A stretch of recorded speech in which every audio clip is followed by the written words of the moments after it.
Good evening. Tonight, former boss of the defunct pension reform task team, Abdulrasheed Maina, extradited to Nigeria from Niger Republic to continue his trial on criminal charges.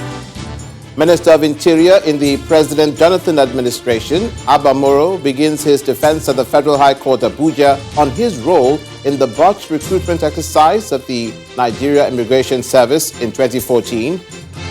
Inspector General of Police orders investigation of move to stop judicial panels probing police brutality across the country. And U.S. COVID infections and hospitalizations hit record high. The country's top infectious disease expert faults UK's vaccine approval process.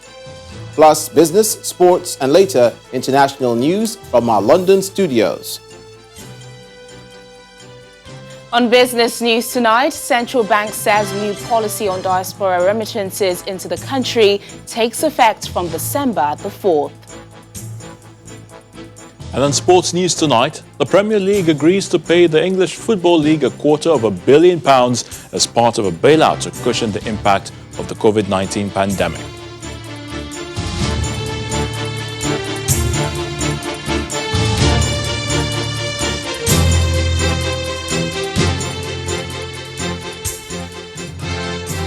There is no place to hide. That appears to be the message by the Nigeria Police Force to the former chairman of the defunct pension reform task team, Mr. Abdulrasheed Maina, who has been extradited to Nigeria from Niamey, Niger Republic. Mr. Maina was arrested on November the 30th, 2020, through the collaborative efforts of the operatives of the Nigeria Police Force, Interpol, NCB, Abuja, and their Nigerian counterparts. The team from Interpol Nigeria, led by the Commissioner of Police, CP Garba Umar, have completed the necessary documentation requirements and other extradition processes, flew the wanted former pension boss, Mr. Maina, into Nigeria aboard an NPF jet. He was declared wanted by a federal high court where he's facing a criminal trial.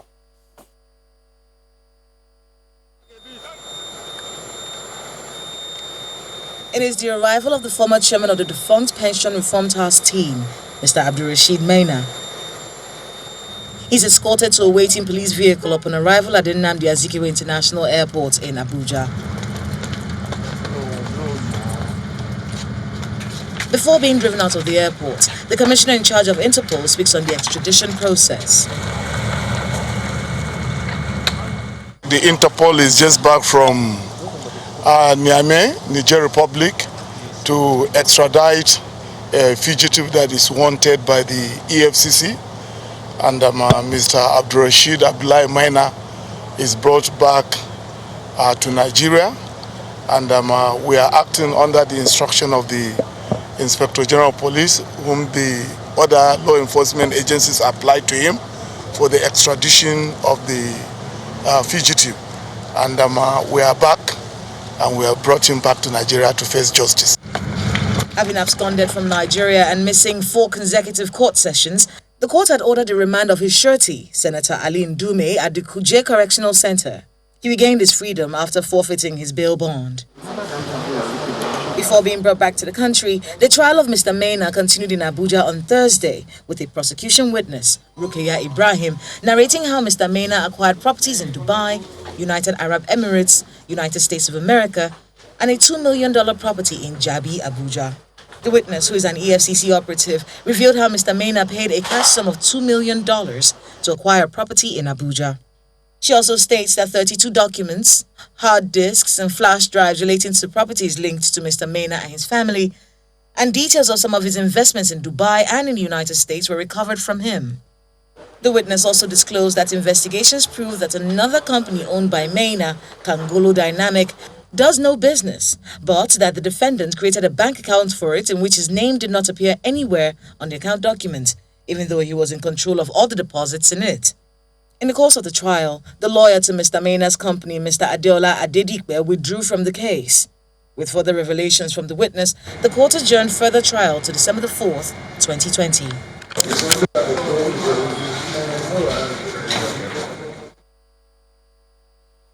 Meanwhile, a former Minister of Interior, Abba Moro, today began his defense before Justice Nnamdi Dingba of the Federal High Court, Abuja, on his role in the March 17, 2014 recruitment exercise of the Nigeria Immigration Service, NIS. Giving his testimony, Mr. Moro told the court he was not a member of the Ministerial Tenders Board and did not influence the award of the e-recruitment. He also denied inviting any company for the bidding exercise, wondering why he was standing trial for procurement fraud when he was not part of his ministry's procurement department. He also told the court that he could not have caused the stampede that claimed the lives of applicants during the period because the exercise, according to him, started in 2012 and was eventually carried out in 2014. Mr. Moro is facing trial alongside 4 others for money laundering, abuse of office, procurement fraud, and fraud against Nigerian applicants to the tune of 675,675,000 naira. Justice Dingba adjourned the matter till February 23rd, 24th, and 25th, 2021 for cross-examination and continuation of trial. And a federal high court sitting in Lagos has ordered the final forfeiture to the federal government, the sum of 35 million naira, traced to the account of a convicted fraudster, Okeke Obinwane. Justice Mohammed Liman had in March ordered the interim forfeiture of the money domiciled in First City Monument Bank following an ex parte application dated December the 18th, 2019 by the Lagos Zonal Office of the EFCC. In granting the interim forfeiture, the judge also ordered the commission to advertise the same in any national newspaper for anyone to show cause why the said money should not be finally forfeited to the federal government of Nigeria. In his ruling, Justice Liman granted the applicant's prayers and also ordered the final forfeiture of the money to the federal government. Okeke, who is the CEO of Invictus Group, was arrested sometime in August in the USA and charged with 2 counts of computer and wire fraud, to which he pleaded guilty. Staying with the judiciary, a federal high court in Abuja has fixed March the 3rd, 2021 for the EFCC to fully comply with its orders in the trial of a former Minister of Petroleum Resources, Diezani Alison Madueke. The court had on October the 28th refused to grant the EFCC's application seeking an order for the issuance of warrant of arrest against Mrs. Madueke.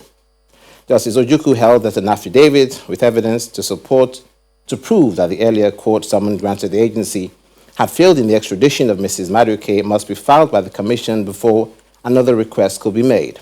The judge said it would give the anti-graft agency room to put its house in order in the trial of the former minister.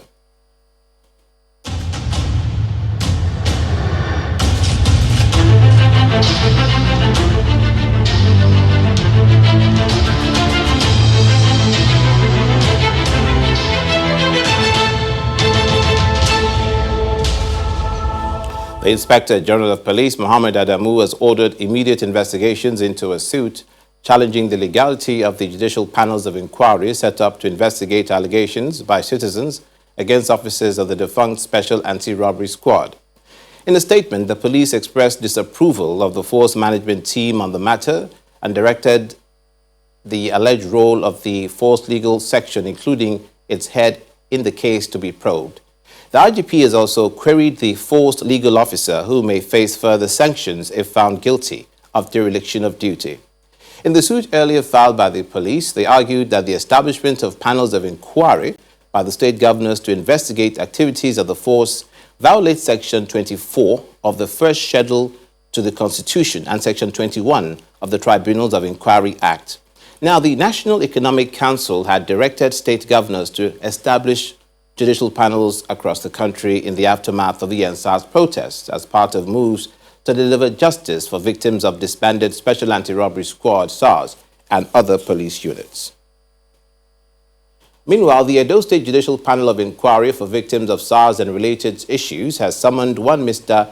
Aisabo to appear before it to provide answers to the allegations against him in a petition filed by members of the Udoji Ofangba family in Esa Central Local Government of Edo State. The family has asked the panel sitting in Benin City, the Edo State capital, to help get the family justice following the alleged killing of 2 male members of their family sometime in March 1999. A third person, name of Kingsley, was claimed to have been killed on the same day in circumstances similar to the death of the two brothers. The petitioners claimed that all three were killed in March 1999 and their corpses subsequently labeled armed robbers by the said DPO Esabo. They also claimed that the police had demanded the sum of 40,000 naira for bail, but the family was only able to raise 23,000 naira, which Mr. Esabo allegedly rejected. Meanwhile, the panel says it has concluded 10 cases, with some at the recommendation stage. Yes, yesterday we had a closed-door session for about 10 cases that we have concluded, and then to enable us make recommendations in respect of each of the cases. That was the purpose of our sitting yesterday. So we had all reviewed, and then we've taken our stand. And in respect of some of them, we need to visit the locus to be able to ascertain properly the level of damage alleged to have been caused by the hoodlums. That would even enable us to make adequate recommendations to the state government. From the Edo Judicial Panel of Inquiry to the Ondo Judicial Panel of Inquiry, it has received about 32 petitions from members of the public. The chairman of the panel, Justice Adeshola Sadiq, is seeking the full cooperation of petitioners in ensuring the success of the panel, noting that they will stick to the terms of reference for the setting up of the panel. He made the comments at the inaugural sitting of the State Judicial Panel on restitution for victims of SARS-related abuse and other matters. We shall not only ensure that justice is done in all cases submitted to us, but ensure that justice is seen to be done in favor of all parties. Our recommendations at the end of the exercise shall also be targeted towards the general overhaul of administration of criminal justice in Odo State in particular and Nigeria at large. The panel will stick to its terms of reference, which include receiving and investigating complaints of police brutality, human rights violations, or related extrajudicial killings by the disbanded SARS officers and police officers alike. It will also consider petitions on vandalism of properties and abuse of fundamental rights during the End SARS protests. It will evaluate the evidence presented and other surrounding circumstances, draw conclusions as to the validity of the complaints, and recommend compensations and other remedial measures where appropriate, among others.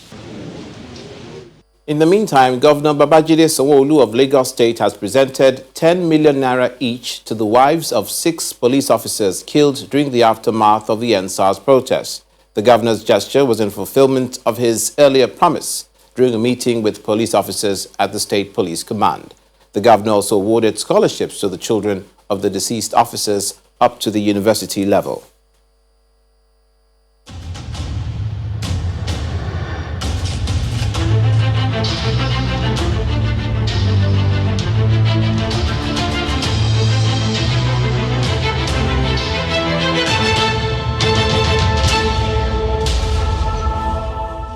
In part 2, after the break, the military says it's not opposed to the engagement of mercenaries in the fight against insurgency in the northeast, as the decision rests with the federal government. Please join us again.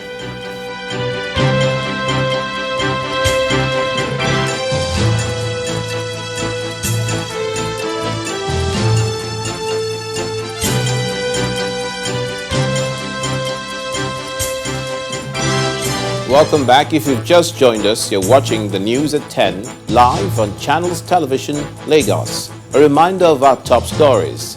Former boss of the defunct pension reform task team, Abdulrasheed Maina, extradited to Nigeria from Niger Republic to continue his trial on criminal charges. Minister of Interior in the President Jonathan administration, Abba Moro, begins his defense at the Federal High Court, Abuja, on his role in the botched recruitment exercise of the Nigeria Immigration Service in 2014. Inspector General of Police orders investigation of move to stop judicial panels probing police brutality across the country. And U.S. COVID infections and hospitalizations hit record high. The country's top infectious disease expert faults UK's vaccine approval process.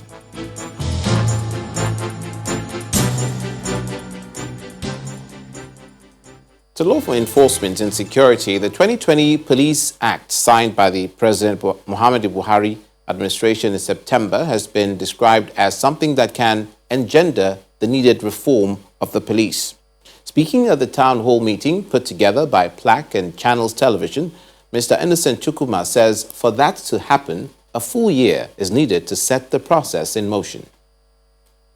We want to be frank and implement this act effectively.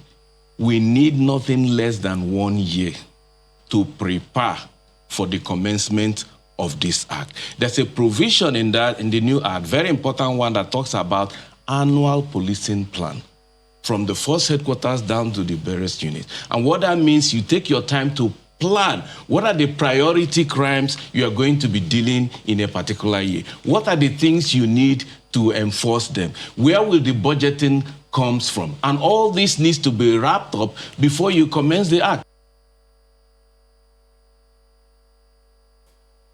The Deputy Inspector General of Police in charge of research and planning, Mr. Leo Yebade, disagrees with that submission, saying time is of the essence, especially in the implementation of the act. If you are saying 1 year for us to start planning, I look at it that we are already in the system because crime is dynamic. We cannot wait.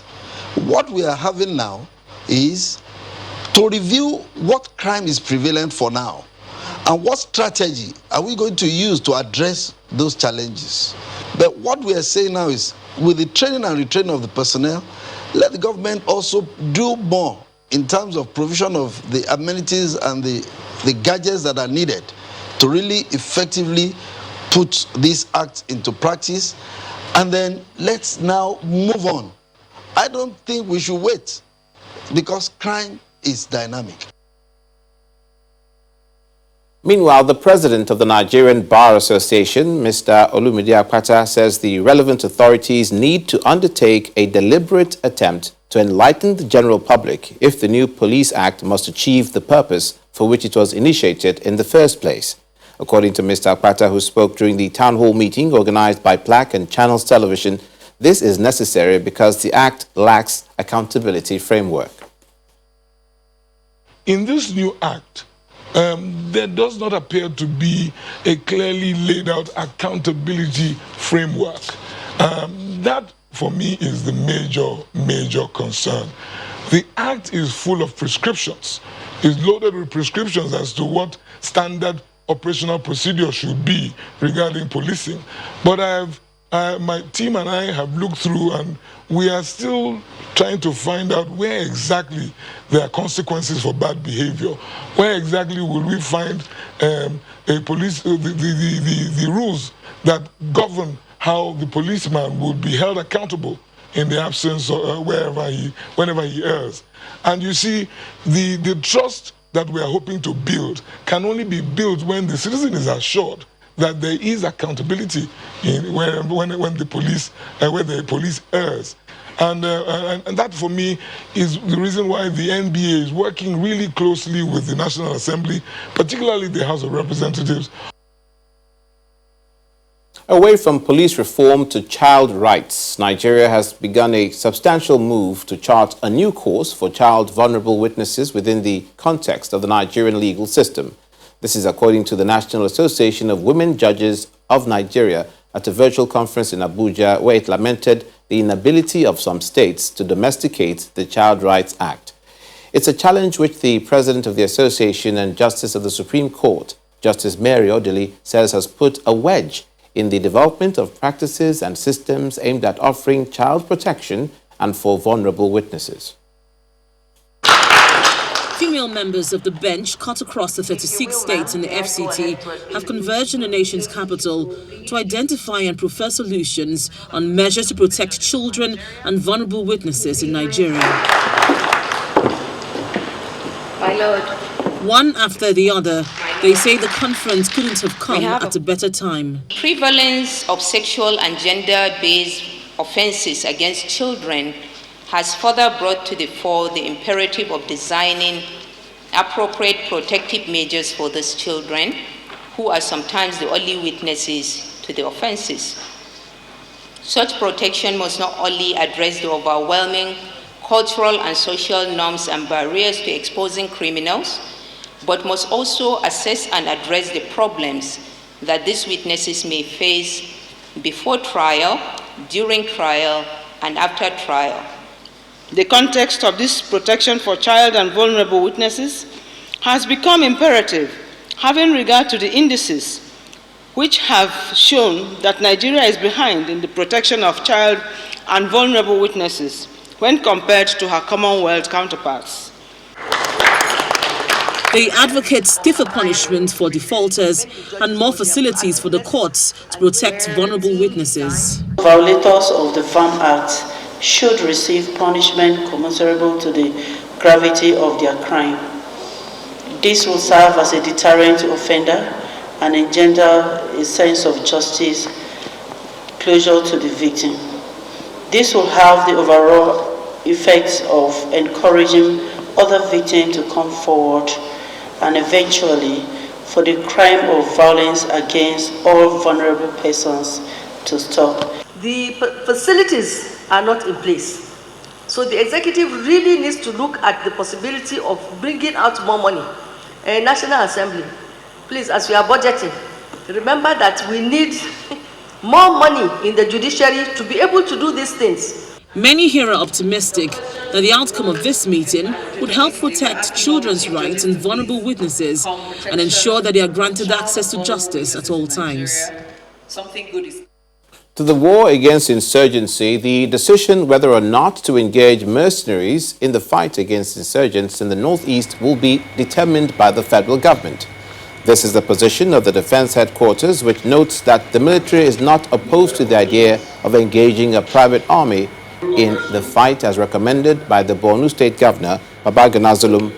During a routine briefing in Abuja today, the coordinator, Defense Media Operations, Major General John Eneche, also debunked the claim by Boko Haram that 78 farmers were killed in Zabamari. I want to say that the kind of armed forces you have now and security agencies is normally determined by the people.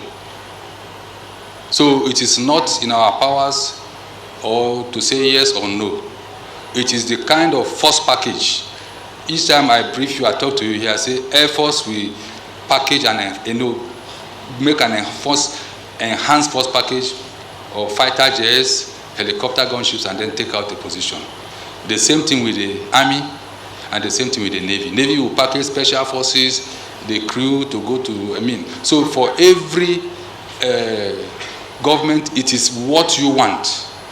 So it is not for the military to begin to, join issues or begin to contest. From the testimony we got from a credible source who was, escaped part of them, said that they called about 70 of them. They invited them to come. And when they were going, they thought it was the usual interaction they used to have with them. That brings a lot of things for all of us to learn. That means they were having interaction with them under some arrangements or whatever, subject to further confirmations. We are still working on that. Stakeholders in the financial services sector have highlighted ways at which the federal government can position itself towards achieving adequate funding for infrastructure development. According to the Managing Director of the Bank of Industry, Kayode Pitan, development finance institutions in the country are challenged and Nigeria can achieve sustainable growth with the implementation of key policies. He spoke at the 50th Leader Without Title Leadership Tribute Colloquium in honor of the 11th President of the Institute of Directors, Chike Nwaze. It's the 50th in the series of honoring excellent leadership in service, organized by the Center for Values in Leadership. This time around, it takes a more robust discussion centered on ways to finance development in key areas of the country.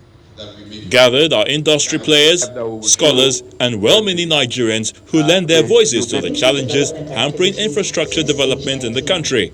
The basic funding in terms of infrastructure, in terms of things that will make those sectors do well, they're quite lacking. So the easiest person to blame sometimes is the DFI or indeed the commercial or merchant banks. But the reality is that the basis upon which they would have been able to build their own funding and financing programs is actually lacking. While listing the challenges, Managing Director of the Bank of Industry, Kayode Piton, says that a modality that will ensure a unified database amongst creditors has been agreed with the government. If you are in London or in America and you want to borrow money, they have a way of doing scoring. But in Nigeria, if you don't go to the agency, you are not scored. So we want to force that. So we told government, let us have a risk fund. Let us lend the first money out without security. But before you can get the money, you must register with one of the rating agencies. So if you don't return the money, that is the last money you are going to get from this banking system. Founder of CVL, Professor Pat Utomi, urges the federal government to do more in taking the country out of the myriad of challenges. This colloquium was designed to be a wake-up call to our country to say, the potential is here.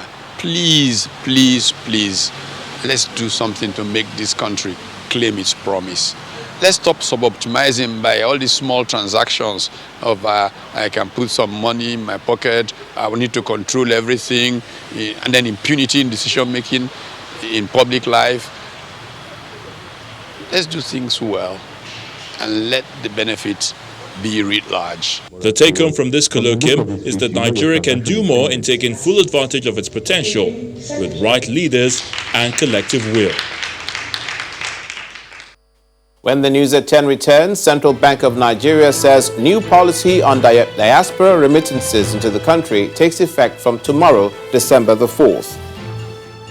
That's on Business News. Please join us again.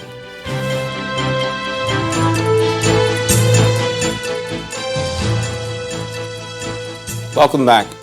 It's day one of the convocation of the Pan-Atlantic University. More than 300 graduating students are awarded degrees in business administration, accounting, economics, information science, and media and communications. Our correspondent, Daridu, reports. The 17th convocation ceremony of the Pan-Atlantic University is a special event for the school in many ways. The event is taking place at the main campus of the university at the Bejuleke area of Lagos for the first time.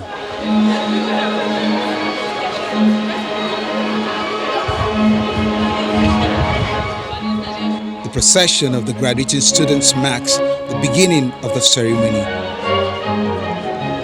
From the first degree to master's degree, MBA from the Lagos Business School, and the big one, Doctor of Philosophy in Media and Communication.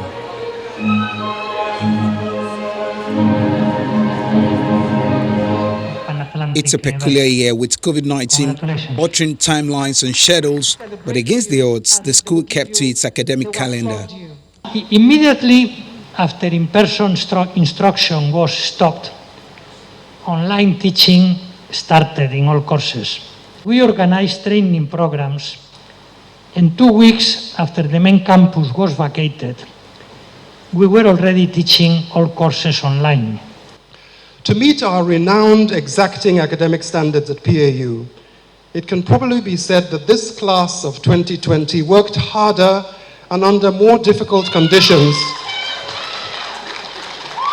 this past academic year than any other graduating class in the history of our university. After the conferment of various degrees, there are special recognitions for students who have merited prizes for their academic excellence. Permit me to call on Eton Edidion.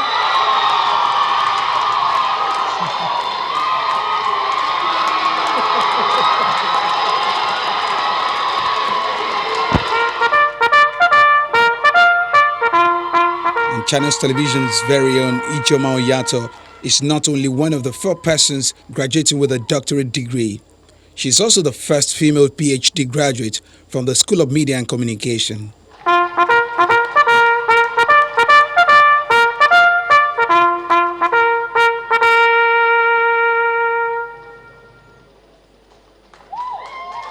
We must all look to a life of impact, one that takes our research beyond the shelves, out of books, take research out of laptops and out of journals, and up into policy that drives change and builds a better society. Ultimately, the Pan-Atlantic University is counting on us all to make a difference not only in Nigeria but Africa. The university prides itself as an institution that nurtures individuals who are ethical, professionally competent, creative and enterprising, who also act as positive agents of change in the society. Dari Idu, Channels Television News.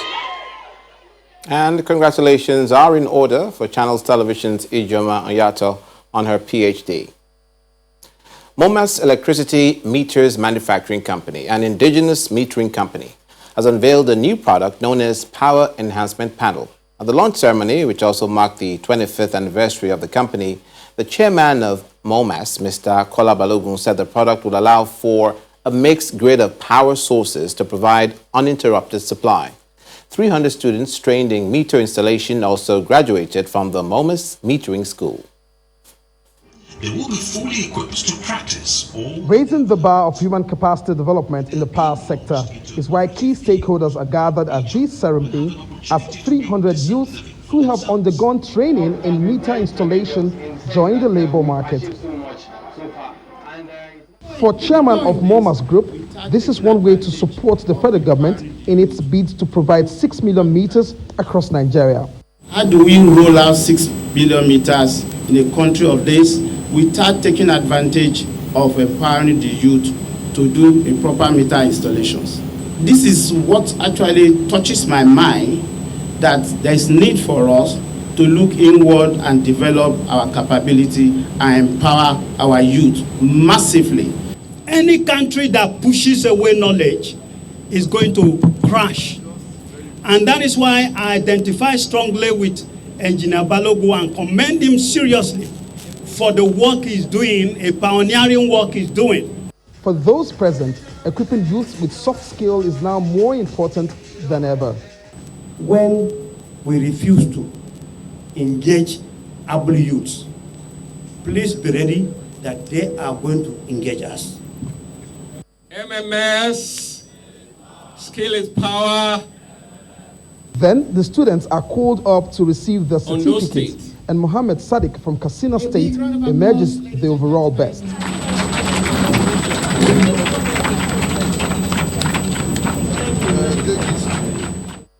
MOMAS Group is also launching what it calls the Power Enhancement Panel to mark its 25th anniversary of adding value to the power sector.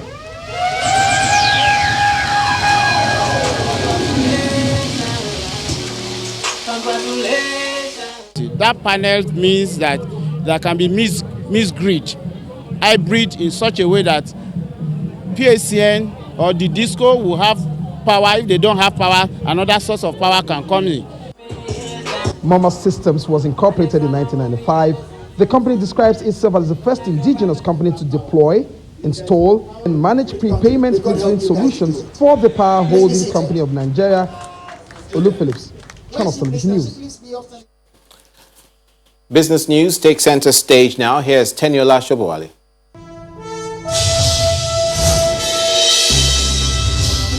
Thanks a lot, Olumide. Welcome to Business News. The Central Bank Governor, Mr. Godwin Emefiele, has announced that the new policy, which is an amendment of procedures for receipt of diaspora remittances from any international money transfer operator, officially takes effect from the 4th of December 2020. At a briefing today, Mr. Emefiele explained that the policy, which guarantees that recipients of remittance inflows receive their funds in the foreign currency of their choice, would contribute to the economic development development of the country. The annual remittance from the diaspora, estimated at $24 billion, is also expected to improve liquidity in the forex market.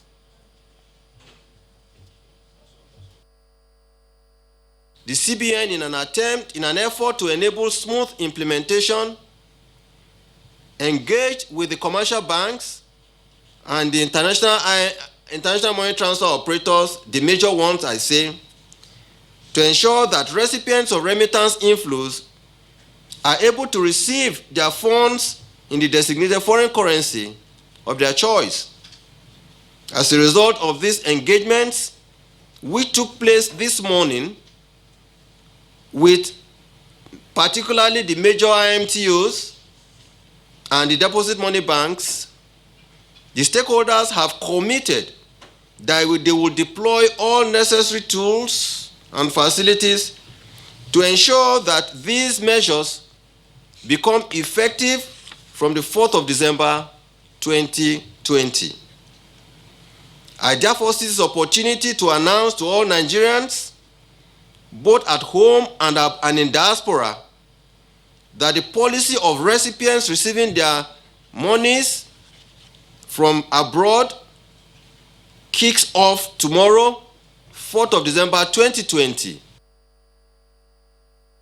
Now, contrary to earlier stated cost of 250,000 naira for converting cars to run on autogas, Engineer Justice Derifaka, an aide at the Ministry of Petroleum, has retracted his statement, which he made on our flagship morning program, Sunrise Daily. Speaking at the state capital, Mr. Justice said converting of car to autogas is free, in line with the federal government's earlier directive captured in the National Gas Expansion Program. The Organization of Petroleum Exporting Countries and its allies have agreed to increase production by 500,000 barrels per day beginning in January next year.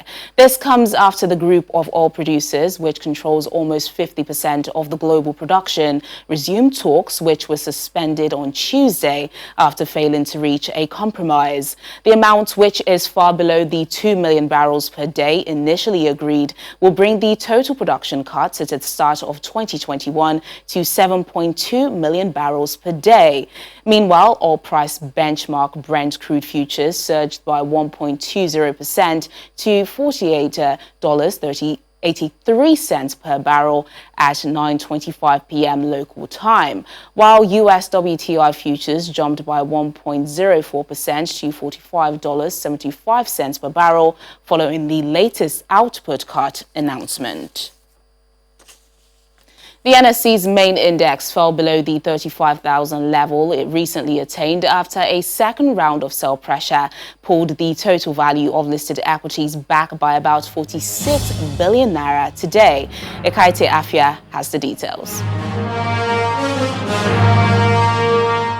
Hello and welcome to the Stock Market Report. Contrary to expectations of a quick rebound, the stock market ended trading session lower for a second day in the week, no thanks to more sell pressure by investors.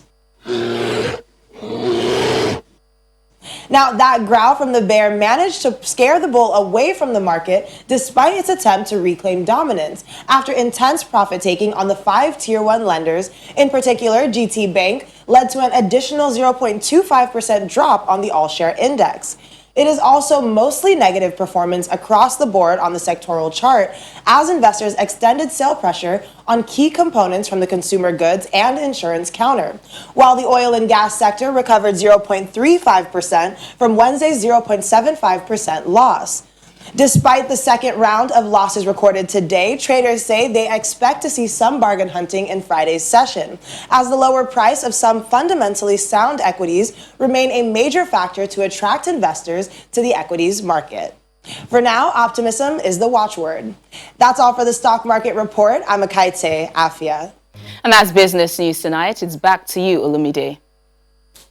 Thank you, Teniola. Still ahead on the news at 10, U.S. COVID infections and hospitalizations hit record high as the country's top infectious disease expert faults UK's vaccine approval process. And more from our London studio and around the world in 5. Please stay with us.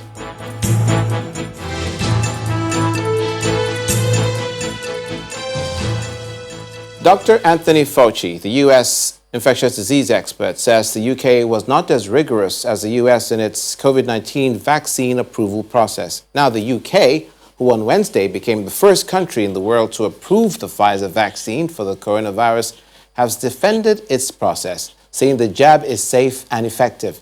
Dr. Fauci's remarks come as the U.S. reports record-high COVID infections and hospitalizations. Let's hear it over to our London studios, where Simon Pusey has more international news and around the world in 5.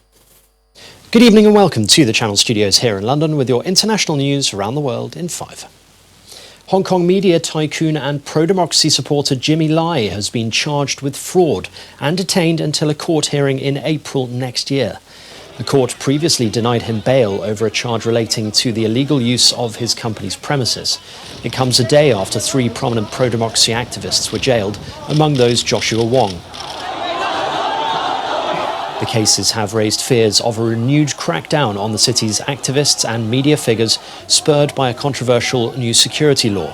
Mr. Lai was arrested under the national security law earlier this year and later released on bail. Record high coronavirus infections and hospitalizations have been reported in the US, with fears they will not slow in the run-up to Christmas. The number of people in hospital passed 100,000 for the first time, a figure that has doubled since early November. Nationwide, infections are now closing in on 14 million, with more than 264,000 deaths. Figures have continued to soar in recent weeks, with around 1 million new infections reported every week in November. That's the equivalent to 99 every minute. The computer software company IBM has warned the international vaccine supply chain has been targeted by cyber espionage with attacks to its delivery system. The company says it tracked a campaign aimed at the delivery cold chain used to keep vaccines at the right temperature during transportation. The attacker's identity is unclear, but IBM said the sophistication of their methods indicated a nation state. It follows warnings from governments of countries targeting aspects of vaccine research. Ugandan opposition presidential candidate and musician Bobi Wine has called out police brutality after his supporters were tear-gassed during a campaign rally near the capital Kampala. Police said in a statement that supporters of Mr. Wine's party, the National Unity Platform, had attacked security personnel and disrupted traffic. The incident is the latest in escalating violence in Uganda as authorities crack down on supporters of Mr. Wine, who is seeking to end the long rule of the 76-year-old president, Yoweri Museveni. Police murdered 5 people by running over them. They are dead. One of them was a very close friend of mine. The police killed them. Today they attacked us, shot various people in the legs, and producer Dan Magic, who was right next to me, had his face shattered and teeth removed. Ethiopia's state TV has claimed life in Tigray's regional capital Mekelle is returning to normal days after reporting that federal troops had recaptured the city. Prime Minister Abiy Ahmed declared victory over the Tigray People's Liberation Front after the fall of Mekelle on Saturday, but there has been little verifiable information from the city since. However, a video broadcast on state channel ETV showed residents in Mekelle attending church and walking on the streets as normal. Ethiopia and the United Nations agreed on Wednesday to channel desperately needed humanitarian aid to the northern region of Tigray, where a month of war is believed to have killed thousands of combatants and civilians and forced more than 45,000 refugees to flee to neighbouring Sudan. An apartment building which collapsed in the city of Alexandria in Egypt has killed at least 6 people and injured many more. Alexandria's governor said in a video distributed to the press that orders for removal of the building were previously issued but had not been implemented.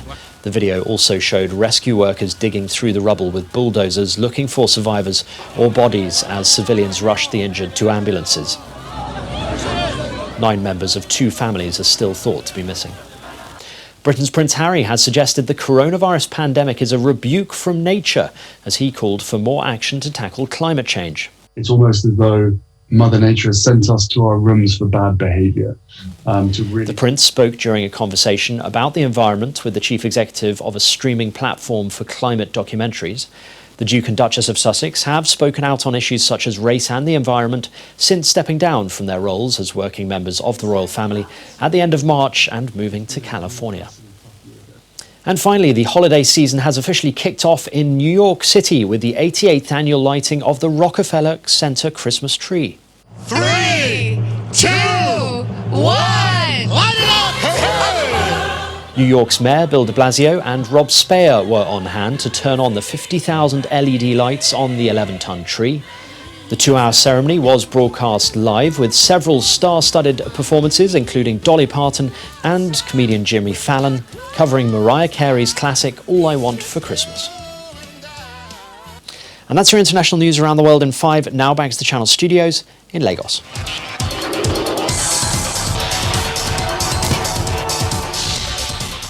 Many thanks, Simon. The federal government has announced plans to build one basketball court in each senatorial district across the country. The Minister of Youth and Sports Development, Sunday Dare, says the project will be in partnership with the Nigeria Basketball Federation, the NBBF. The minister says that the template for the running, funding and implementation of the projects will be out by January 2021. The National Basketball Association has announced that 48 players have tested positive for COVID-19, a dramatic increase over the 0 positive tests reported during last season's quarantine bubble in Florida. The NBA says the positive tests are the result of 546 tests carried out in November as it gets set to begin preseason games in 9 days. The Premier League has agreed to pay the English Football League £250 million as part of a bailout for the rest of the clubs in the football pyramid who have been hit by the COVID-19 pandemic.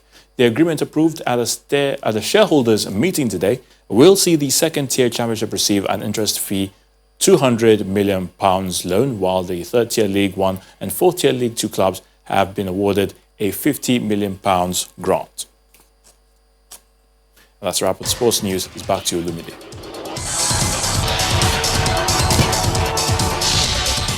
Thanks, Ayo. And the main news again, the former chairman of the defunct Pension Reform Task Team, Abdulrasheed Maina, was today extradited to Nigeria from Niger Republic to continue his trial on fraud charges amounting to 2 billion naira. Mr. Maina was arrested in Niamey on November the 30th by a joint effort of various security agencies.